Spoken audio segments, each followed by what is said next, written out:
नमस्कार। बुधवार को तो मार्केट ने लोगों को डरा दिया। अब बृहस्पतिवार को कैसा रहेगा, आइए इसी पे चर्चा करते हैं। तो फिलहाल जो भी सेंटिमेंट हैं, जो भी डर है, भय है, वो अभी बना हुआ है, क्योंकि डोनाल्ड ट्रंप ने जो बयान दिया था उसके बाद मार्केट में दबाव आया और जो क्रूड ऑयल है उसके रेट में बढ़ोतरी देखी गई। इसका इम्पैक्ट हमारे इंडियन मार्केट पे दिखने को मिला। औंधे मुंह मार्केट गिरा बुधवार को। अभी भी जो है ये इसमें कोई तब्दीली फ़िलहाल तो नज़र नहीं आ रही है, क्योंकि अभी भी एक दूसरे पर हमले, चाहे जुबानी हमले हो या हथियार से, ये जारी हैं। जो ब्रेंट क्रूड है उसकी प्राइस 6% बढ़कर $78 प्रति बैरल हो गई है। तो इसका जो इम्पैक्ट है मार्केट पे पड़ता है, क्योंकि तेल महंगा होने से airlines, paint, chemical, tyre, FMCG और लॉजिस्टिक कंपनियों की लागत बढ़ सकती है। वहीं ओएनजीसी, ऑयल इंडिया जैसी तेल उत्पादन करने वाली कंपनियों को ऊंचे दाम का फ़ायदा मिल सकता है। तो इस सेक्टर की जो कंपनियां हैं ये फोकस में रह सकती हैं।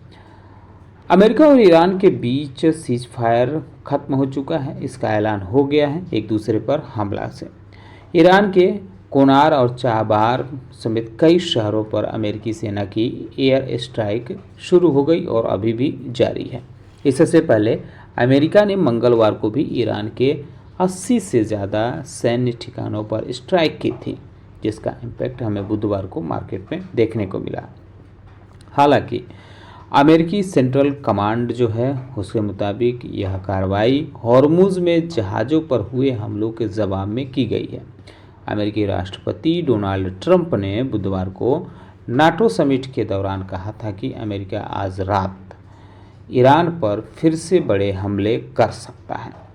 तो इन सारी चीज़ों को ध्यान में रखकर यही कहा जा सकता है कि अभी भी जो इन्वेस्टर हैं, बड़े इन्वेस्टर हैं, वो एहतियात बरतेंगे।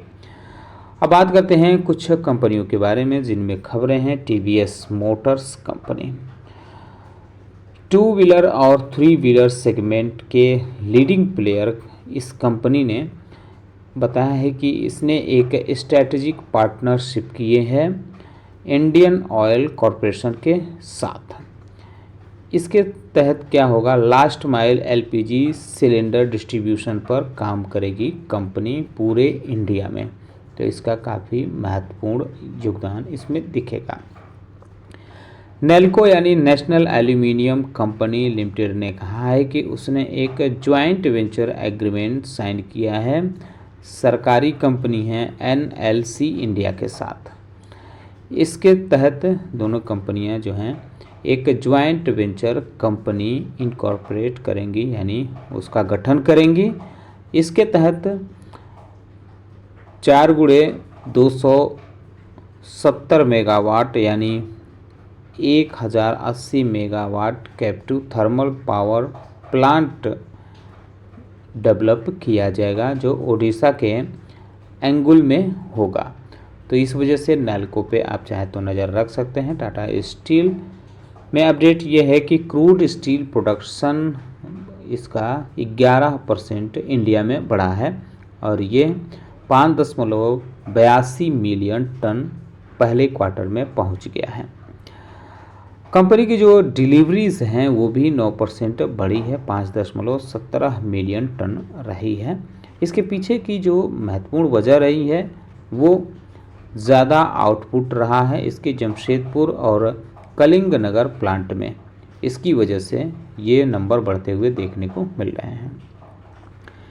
टाटा ग्रुप स्टील जो है कहा है कि उसका जो प्रोविजनल क्वार्टरली प्रोडक्शन अपडेट है ये भी है मंथ, इसको उसने बताया है। एंड ऑयल मार्केटिंग कंपनीज पे भी आप नज़र रख सकते हैं, क्योंकि जो डोनाल्ड ट्रंप ने ईरान पर हमले की चेतावनी दी है या कह सकते हैं कि धमकी दी है, उसका इम्पैक्ट IOCL, BPCL, HPCL जैसी कंपनियों पे पड़ सकता है।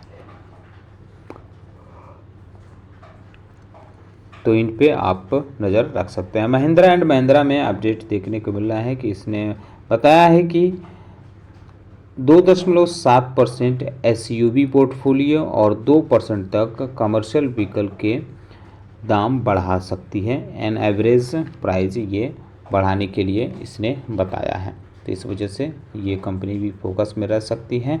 रिजल्ट का दौर शुरू होने वाला है। टाटा कंसल्टेंसी सर्विसेज यानी टीसीएस 9 जुलाई को यानी अब बृहस्पतिवार को अपने क्वार्टर के फर्स्ट क्वार्टर का रिजल्ट जारी करेगी। आईआरबी इंफ्रास्ट्रक्चर डेवलपर्स लिमिटेड में अपडेट यह है कि कंपनी ने बताया है कि 28% ईयर ऑन ईयर उसका ग्रॉस टोल कलेक्शन देखने को मिला है। जून में कलेक्शन जो बढ़ा है वो रिकॉर्ड 8.08 बिलियन बढ़ा है, जो पहले 6.31 बिलियन था।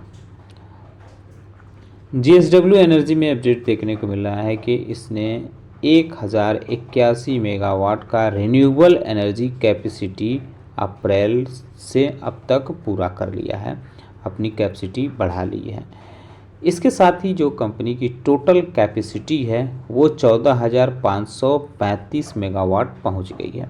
तो जो नई कैपेसिटी यानी 1081 बढ़ी है, उसमें अगर हम बात करें तो 442 मेगावाट का सोलर कैपेसिटी है, 108 मेगावाट विंड पावर की है, जबकि 381 मेगावाट हाइब्रिड और 150 मेगावाट हाइड्रो पावर प्रोजेक्ट है।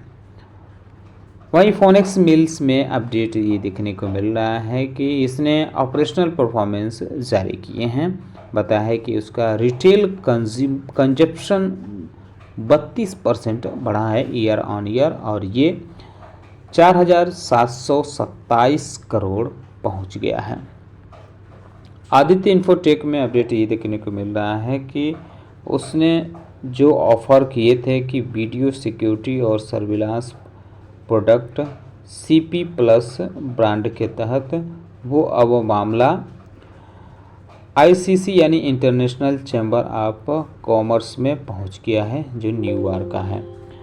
तो इस पे सुनवाई जो होगी, तो कंपनी ने कहा है कि जो एवेथन इंक और spark cognition India private limited है, वो इसमें जो है इनिशिएट करेगी, इसमें मध्यस्थता के लिए मध्यस्थता प्रक्रिया में कंपनी पहल करेगी। तो इस वजह से इस सुनवाई से पहले कोर्ट में, तो इस पे आप चाहे तो नज़र रख सकते हैं।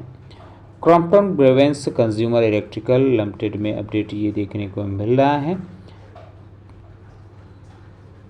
Maharashtra state electricity distribution company की तरफ से एक 64 करोड़ 99 लाख का ऑर्डर मिला है। तो ये महत्वपूर्ण है कंपनी के लिए। रहा है कि कंपनी ने एक अपना ऑप्टी-क्यू एआई पोर्टफोलियो लॉन्च किया है। ये जो है इसके तहत कंपनी का इंटीग्रेटेड ऑप्टिकल कनेक्टिविटी और पोर्टफोलियो मजबूत होगी, ये कंपनी की तरफ से बताया गया है। स्टेट बैंक ऑफ इंडिया की जो सब्सिडरी कंपनी है उसके आईपीओ की बात आगे बढ़ गई है। कंपनी का नाम है एसबीआई फंड मैनेजमेंट। तो इसकी जो आईपीओ की बात आगे बढ़ते हुए देखने को मिल रही है, इसने अपने फॉर्म जमा कर दिए हैं। तो ये महत्वपूर्ण अपडेट होगा। तो ये कुछ अपडेट रहा। उम्मीद करता हूँ कि आपको हमारा वीडियो पसंद आया होगा। कैसा लगा बताना ना भूलें। साथ ही साथ हमारे चैनल को सब्सक्राइब कर लें, बेल आइकन दबा लें। वीडियो देखने के लिए बहुत बहुत धन्यवाद।